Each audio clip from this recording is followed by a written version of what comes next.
मेरा नाम रेखा यादव है। रेखा, अगर बात करें जो आपने आपके सिर पे क्राउन है, क्या है जी। ये सब, अगर बात सर ये एक मुंबई ग्लोबल का अवार्ड शो था जिसमें मैंने पार्टिसिपेट किया था और उसी में ये उसी का ताज है ब्यूटी कॉन्टेस्ट का, तो मुझे सेकंड प्राइज मिला ये। आप कहाँ से बिलोंग करते हैं? मैं हरियाणा से। तो हरियाणा से यहाँ तक की जर्नी की बात करें, सिर पे जी। क्राउन है, ये सब समझ में नहीं आ रहा है, क्या कहना चाहोगे आप? सर मैं एक्चुअली 3 साल पहले एक्टिंग के लिए मुंबई में आई थी और उस टाइम मेरे घर वाले अलाउड नहीं कर रहे थे, फिर भी मैं यहाँ पर आई और मैंने अपनी फिल्मी दुनिया में एक थोड़ी सी पहचान बनानी स्टार्ट की है।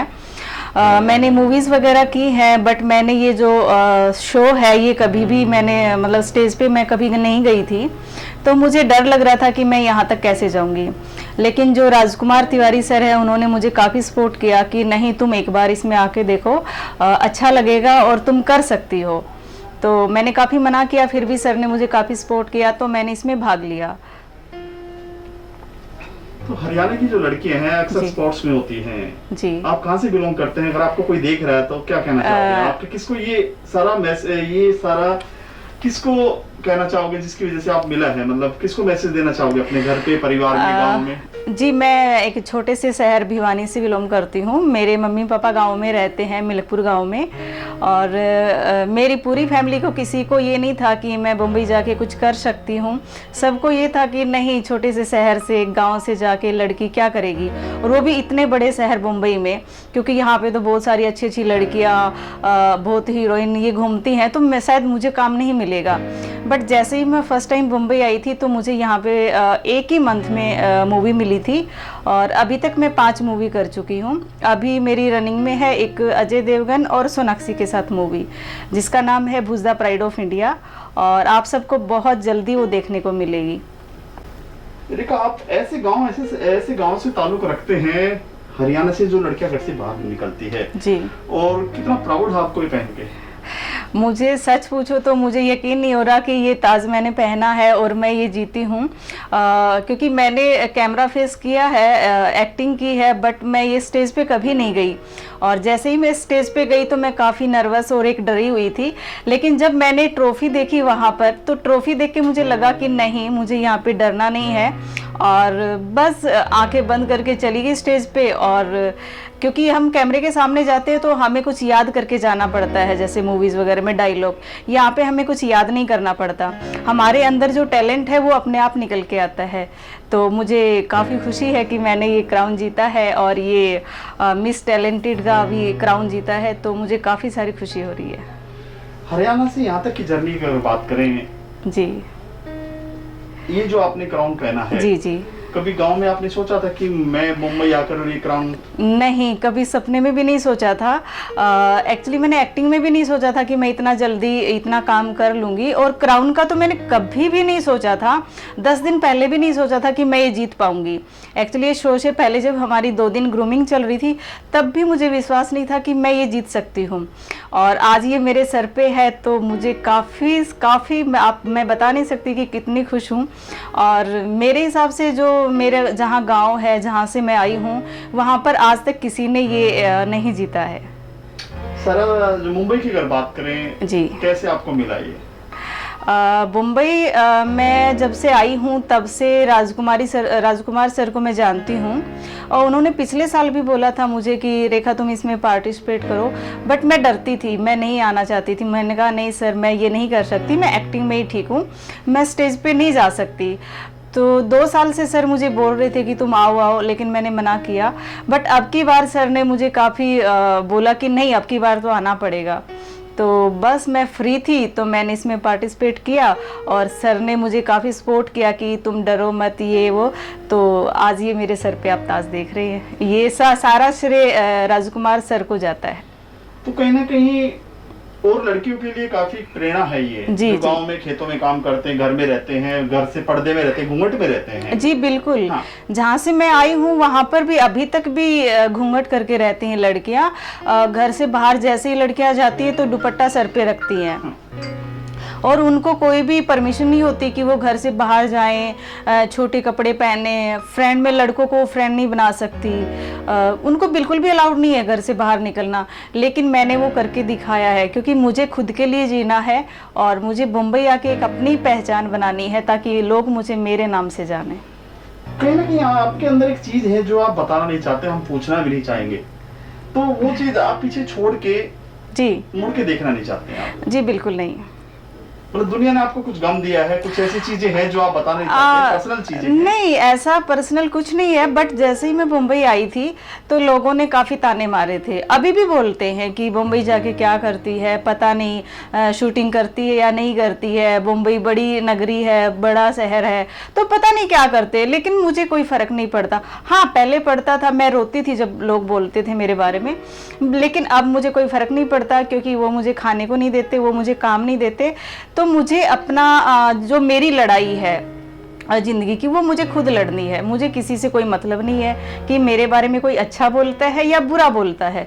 लेकिन हाँ, एक बात मैं ज़रूर कहूँगी, अगर कोई मेरी बुराई भी करता है पीछे से, फिर भी मैं ये सोचती हूँ कि कहीं ना कहीं मुझ में कोई टैलेंट है, इसीलिए वो मेरी बुराई करते। इस बहाने वो मुझे याद तो करते हैं। लोग बाहर गांव से भाग कर आते हैं, छुप कर आते हैं, झगड़ा कर आते हैं, लेकिन ये उनके मुंह पर जो आपको ताने मारते थे, जिसको ताने कहते हैं, वो बड़ा तमाचा है। जी जी हाँ बिल्कुल। अगर वो मेरा ये वीडियो देखेंगे, उन्होंने अभी मेरा ये सर पे ताज देखा, तो काफ़ी उनको एक धक्का लगा होगा कि नहीं, रेखा ने ये करके दिखाया। तो मैं किसी को कोई साबित नहीं करना चाहती, क्योंकि मुझे आगे बढ़ना है और मैं बढ़ती जाऊंगी। मेरे रास्ते में कोई भी रुकावट आए या कोई भी पत्थर आए, मैं उनको पार करती जाऊंगी। मुझे किसी की नहीं सुननी, मुझे किसी का कहना नहीं मानना, तो और मुझे किसी से डर नहीं लगता। किस तरह की लड़की है रेखा? किस तरह की तो मैं क्या बताऊँ, मैं बहुत ही निडर हूँ। मैं एक्चुअली किसी से डरती नहीं हूँ। जो भी करना है, सही है या गलत है, मुझे अच्छे से पता है कि मेरी लाइफ में मुझे क्या करना है, मुझे आगे कैसे बढ़ना है, वो मैं करती जाऊँगी। मुझे लोग क्या बोलते हैं उनसे कोई फ़र्क नहीं पड़ता। मेरा दिल, मेरा भगवान जानता है कि मैं अच्छा करती हूँ और अच्छा करके ही मुझे आगे जाना है। हरियाणा की लड़कियों के ऊपर अक्सर फिल्म बनी है, आमिर खान ने बनाई, बहुत सारी फिल्में बनी हैं। जी, आपका कुछ प्लान है कुछ ऐसा करने का, या अपनी तरफ से कुछ करे? अभी तो स्ट्रगल चल रहा है आपका। जी जी बिल्कुल। क्या है प्लान आपका? मेरा प्लान है, पहले तो मैं सक्सेस हो जाऊं, कुछ अच्छा मिल जाए, उसके बाद मैं मेरे हरियाणा के लिए कुछ करना चाहूँगी, क्योंकि वहाँ की लड़कियाँ कभी बाहर नहीं निकल सकती, उनको बाहर नहीं आने दे रहे।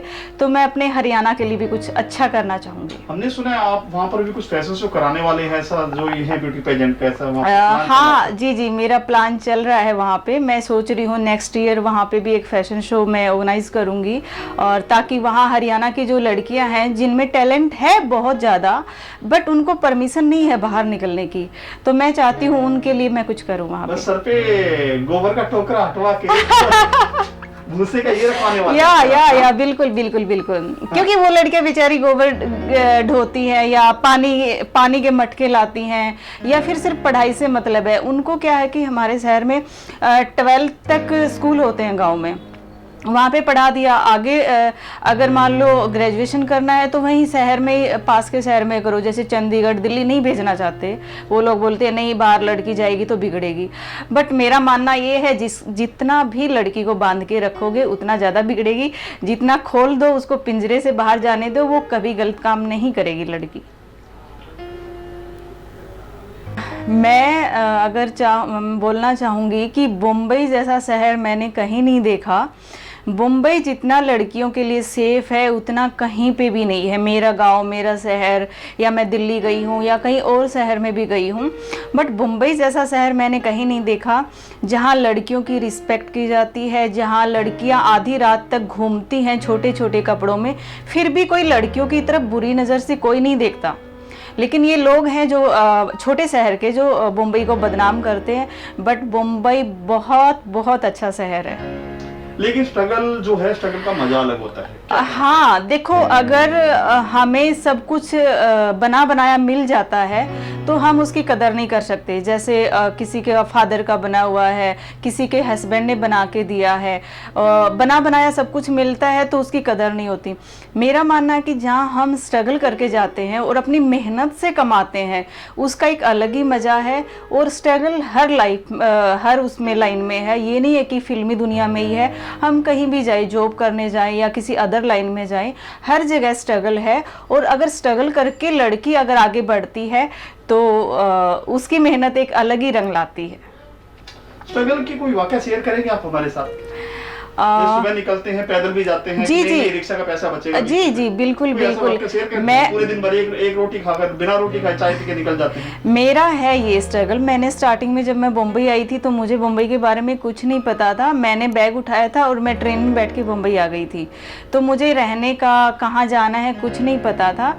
तो मैं एक चोल में रही हूँ, बिल्कुल चोल में, जहाँ तक हम सपने भी नहीं देख सकते। हमारे गांव में तो ऐसा गरीब से गरीब भी नहीं रहता जहाँ पे मैं मुंबई में रही हूँ। और वहाँ से बारिश में ऊपर छत से पानी टपकता है, फिर हम बारिश में बाहर निकल रहे हैं एक ऑडिशन देने के लिए, कहीं भी ऑफिस में बात करने के लिए। तो सोचते हैं कि चलो पैदल चलते हैं यार। अगर पैदल ज़्यादा दूर है तो हम रिक्शा में जाते हैं, लेकिन वहाँ पर शेयरिंग में जाते हैं। बट उस टाइम हम ये सोचते हैं यार, आज तो हमारा रिक्शा का इतना पैसा लगा है तो चलो आज हम खाना नहीं खाते। तो वो एक चीज़ हम करते हैं कि कई बार हम रिक्शा में ज़्यादा पैसा लगा तो चलो आज खाना नहीं खाते। तो वो दिन भी मैंने देखा है कि भाई एक दिन खाना नहीं खाया, चलो यार आज रिक्शा का ज़्यादा पैसा लगा है। तो ये तो स्ट्रगल है और मैंने किया है। रेखा, एक सच बात आप बोलेंगे, कितने पैसे लेकर मुंबई आए थे? क्योंकि ये चीज जो है बहुत ही दिल से निकलती है आदमी का, मुंबई में शायद कोई छुपाता नहीं है। जी हाँ बिल्कुल। अब मैं क्या बताऊँ, क्या लेकर आए थे हरियाणा से? हरियाणा से मैं मेरे कपड़े लेके आई थी और कुछ पैसे लाई थी, ताकि यही 8-10 हज़ार रुपये लेके आई थी, जिससे मैं रेंट दिया और 1-1.5 महीना मैंने उससे रोटी खाई, ऑटो का दिया जहाँ भी ऑडिशन देने जाती थी, बस। रेंट देने के बाद कितना पैसा बचा? रेंट मेरा स्टार्टिंग में 5-5.5 हज़ार रुपये रेंट लगा था। बाकी 3-4 हज़ार, 3.5 हज़ार रुपये मेरे पास बचा था, जिसमें मैंने 1.5 महीना लगभग निकाला। मतलब स्ट्रगल करके मैं पूरा दिन खाना नहीं खाती थी। पूरा दिन ये सोचती थी नहीं यार आज खाना नहीं खाना, चलो नेक्स्ट डे एक टाइम खाना खा लिया, चलो दूसरी टाइम नहीं खाते, क्योंकि मुझे यहाँ पे स्ट्रगल करना है। खाना खाए बगैर मैं रह सकती हूँ, बट मुझे जहाँ पे ऑडिशन देने जाना है, और मुंबई में एक जगह से दूसरी जगह जाने में बहुत ज़्यादा किराया लगता है। यहाँ पे सबसे महंगा यही है किराया, जो सबकी कमर को तोड़ के रख देता है। तो मैंने ऐसा किया है। सबसे ज्यादा हेल्प आपकी किसने की मुंबई में, जब आप बुरे वक्त में नहीं, मतलब स्ट्रगल के दौर में? अभी भी स्ट्रगल है? यस।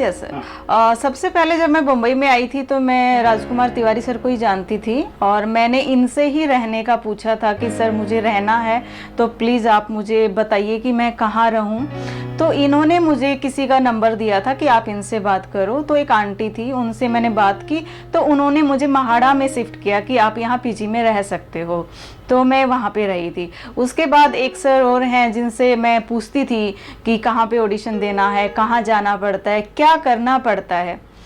तो और स्टार्टिंग में मैं जब निकलती थी घर से तो विदाउट मेकअप निकलती थी, तो मुझे नहीं पता था कि हाँ मेकअप करके जाना पड़ता है। तो मैं हमेशा रिजेक्ट होती थी कि नहीं आपका लुक नहीं जा रहा, ये नहीं जा रहा। तो अचानक से मुझे एक फेसबुक फ्रेंड था मेरा, तो उसने राजस्थान से फ़ोन किया कि एक राजस्थानी मूवी है लीड में, तुम करोगी? मैंने कहा हाँ मैं करूँगी। तो मैंने सोचा वो मजाक कर रहे हैं कि ऐसे ही कौन मुझे लीड में काम देगा। बट उन्होंने टिकट कराया, मैं राजस्थान जोधपुर गई और मैंने प्यारा बाबुल जो फर्स्ट मूवी है मैंने वो लीड में किया। उसके बाद 3 हिंदी मूवी की, और अभी चौथी मूवी मैंने अजय देवगन और सोनाक्षी के साथ की है।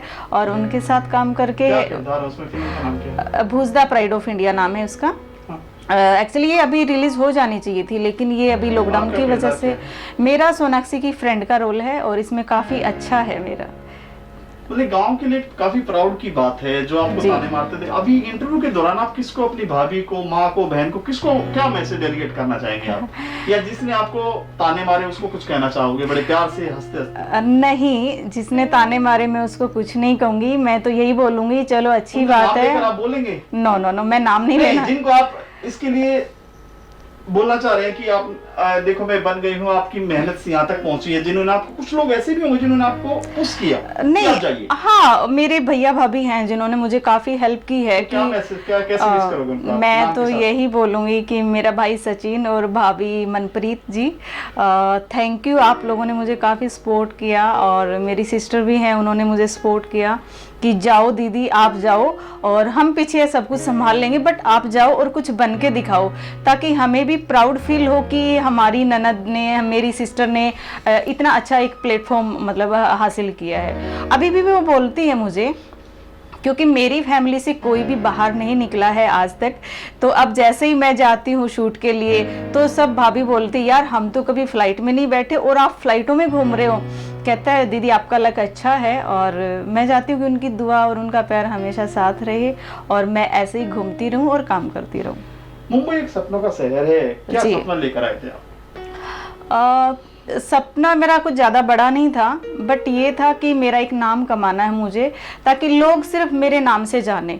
अगर नाम बना तो पैसा अपने आप आएगा। तो मुझे मेरा एक ही सपना था कि मुझे अपना एक स्टैंड लेना है, अपना नाम कमाना है मुंबई में, ताकि लोग मुझे, क्योंकि इंडस्ट्री में एक ही हीरोइन है रेखा, और सेकंड शायद रेखा यादव।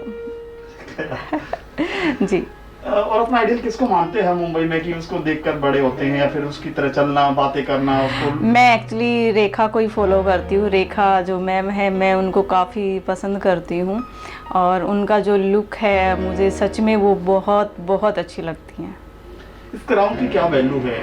चाहे तो कुछ कीमत नहीं है, लेकिन इसकी वैल्यू, देखिए किसी की कीमत से हम किसी चीज़ का मोल नहीं लगा सकते, बट जिसके ये सर पे आ जाता है उस इंसान की कीमत अपने आप ऑटोमेटिक बढ़ जाती है। तो मेरे लिए इस क्राउन की कीमत बहुत बहुत ज़्यादा है, जिसकी मैं शब्दों में बयान नहीं कर सकती। तो मैं काफ़ी प्राउड फील कर रही हूँ इसको पहन के। और अपने हरियाणा के जो लोग हैं कम्युनिटी के, जी जी, कोई आपकी हेल्प के लिए आगे आया कभी? चलो अपनी लड़की अपने यहाँ। नहीं नहीं, कोई हेल्प नहीं करता इस दुनिया में, और सब चाहते हैं कि अगर ये तरक्की कर रही है तो इसको पीछे खींचे, हेल्प कोई नहीं करता। अपनी लैंग्वेज में ज्यादातर क्या कहना चाहोगे? हिरी लैंग्वेज में, यादव की लैंग्वेज, क्या बोलना चाहेंगे आप इस अवार्ड को लेकर? इस अवार्ड को लेके मैं यही कहना चाहूँगी कि हरियाणा के जो लोग हैं, जेंट्स हैं, लेडीज़ हैं, माँ बहनें सब कुछ हैं, उनको यही कहूँगी कि अपनी लड़कियों को, अपनी बहुओं को बाहर निकलने दो, उनको आगे बढ़ने दो, क्योंकि उनके भी सपने होते हैं, उनका भी एक मन होता है कि भी वो भी आगे बढ़े। तो जैसे आज मैंने एक क्राउन जीता है, वो भी जीतेंगी, वो भी ट्रॉफी लाएंगी, क्योंकि जब ट्रॉफी और एक क्राउन सर पे आता है ना तो बहुत ज़्यादा प्राउड फील होता है। क्योंकि हम लड़की हैं इसलिए नहीं, लड़के हैं तो बाहर जाने देते हैं, लड़कियां हैं तो उनको घर में बांध के रखते हैं। क्यों? वो भी जीना चाहती हैं, उनको भी हक है जीने का। तो मेरा यही मानना है हरियाणा के सब लोगों को कि अपनी लड़कियों को, बहुओं को बाहर निकलने दो और उनको आगे बढ़ने दो। किसानों के लिए क्या मैसेज देंगे आप, जो भी चल रहे हैं, आपके भाई बहन हाँ सब बैठे हैं वहाँ पर मोर्चे पर? देखिए मैं तो यही बोलूँगी किसानों को कि वो बेचारे इतने टाइम से बैठे हैं और भूखे प्यासे, इतने, हाँ हरियाणा में फ़िलहाल इतनी ठंड है, मुंबई में तो देखो पसीना आ रहा है, इतनी गर्मी है, बट वहाँ पे बहुत ज़्यादा ठंड है। तो मैं तो यही बोलूँगी उनकी मांग, जो मुझे नहीं पता सही है या गलत है, मैं सरकार से यही बोलूँगी कि जितना भी जल्दी निपटा सको तो इसको निपटाओ, क्योंकि वो हमारे जो किसान लोग हैं वो बेचारे वहाँ बैठे हैं, तो वो इतनी ठंड में बैठना आप लोगों को पता ही है कि कैसे वो मैनेज कर रहे हैं। उनकी कैसे हेल्प किया जाए? जैसे बाहर से घरों से खाना वगैरह आ रहा है, हर चीज आ रही, दूध दही। देखिए खाना तो उनके लिए आ रहा है, अगर नहीं आ रहा, नहीं सरकार उनको खाना दे रही है, प्रॉपर खाना सब कुछ दे रही है, लेकिन रोड पे खड़े होना, एक ठंड में रात को सोना, उनको हर चीज़ की प्रॉब्लम तो है, ये खाने की प्रॉब्लम नहीं होती, टॉयलेट की भी होती है, सोने की भी होती है। तो मैं तो सरकार से भी यही बोलूँगी, किसानों से भी यही बोलूँगी कि जल्दी से अपना निपटारा, जो भी सही गलत जो भी है उन लोगों का, इसको जल्दी ख़त्म करें और अपने घरों में जाएं, क्योंकि उनकी भी माँ बहनें बेटी हैं घर पे जो वेट कर रही हैं, और हमें तकलीफ होती है जब किसान सड़क पे बैठे हैं और इतनी ठंड में वो भी। आप खुद किसान की एक बेटी हैं? यस तो जी हाँ। कितना कैसा रहता है माहौल? मतलब दूसरों के लिए खाना उगाना हर चीज? देखिए, मैं किसान की बेटी हूँ और बचपन से मैंने खेती बाड़ी देखी है। मेरे पापा करते हैं, आज भी करते हैं, तो मुझे पता है कि कितनी मेहनत से वो हल जोत के गेहूँ, सरसों, जो भी अनाज होता है खेत में वो पैदा करते हैं और उनको भाव कुछ नहीं मिलता। और अगर आज हम सब्जी लेने जाएं मार्केट में तो कितनी महंगी मिलती है, लेकिन जब किसान मंडी में बेचने जाता है तो उनको कोई भाव नहीं मिलता। अगर किसान नहीं है तो हर कोई भूखा रहेगा, क्योंकि किसान है तो सब्जी है, गेहूं है, आटा है, सब कुछ है। अगर किसान नहीं तो कुछ भी नहीं।